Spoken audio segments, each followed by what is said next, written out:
दोस्तों नमस्कार। मेरा नाम है अनूप आकाश वर्मा और आप देख रहे हैं द रिपोर्टर हिंदी। उत्तर प्रदेश में विधानसभा चुनाव की तैयारियां जोरों पर चल रही हैं, लेकिन इन तैयारियों के बीच उत्तर प्रदेश की राजनीति में अचानक से चमकने वाले दो चेहरे अलग अलग चुनाव लड़ने का दम क्यों भर रहे हैं।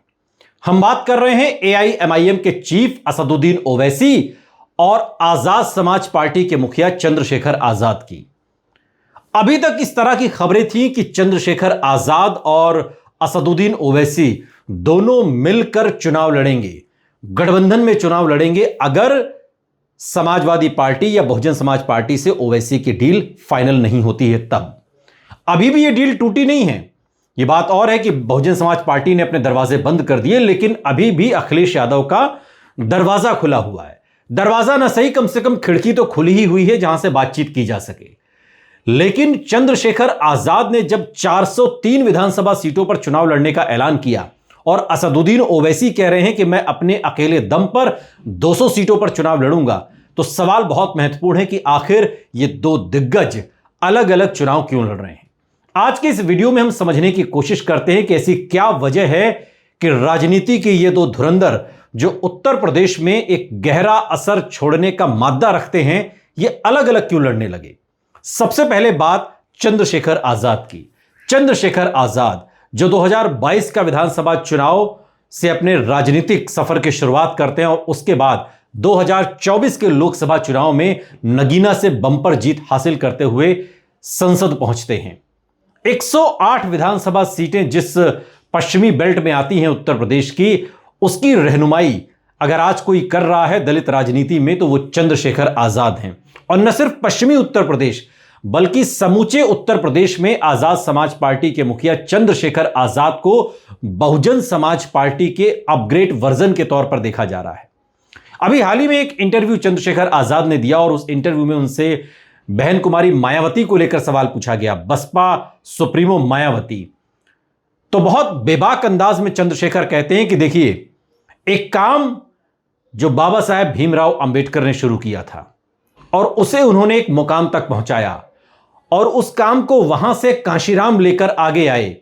कांशीराम के बाद यह काम मायावती ने किया और मायावती जब राजनीतिक रूप से उतनी सक्रिय नहीं है जितनी वो पहले थी, तो वो जिम्मा मेरे ऊपर आ गया है। मैं जहां से मायावती जी ने समाज का काम छोड़ा है वहां से मैं उसे आगे लेकर जा रहा हूं।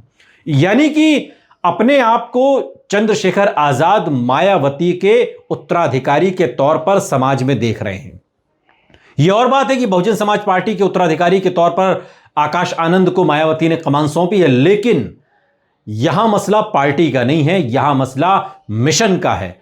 और उस मिशन को जिसको बाबा साहेब अंबेडकर ने शुरू किया, कांशीराम ने आगे बढ़ाया, मायावती ने इसे और विस्तार दिया, उसी मिशन को अब चंद्रशेखर आजाद अपने कंधों पर लेकर उत्तर प्रदेश में राजनीति करना चाहते हैं। यानी कि जो दलित वोटर है उन पर सीधी नजर चंद्रशेखर आजाद की है उत्तर प्रदेश में।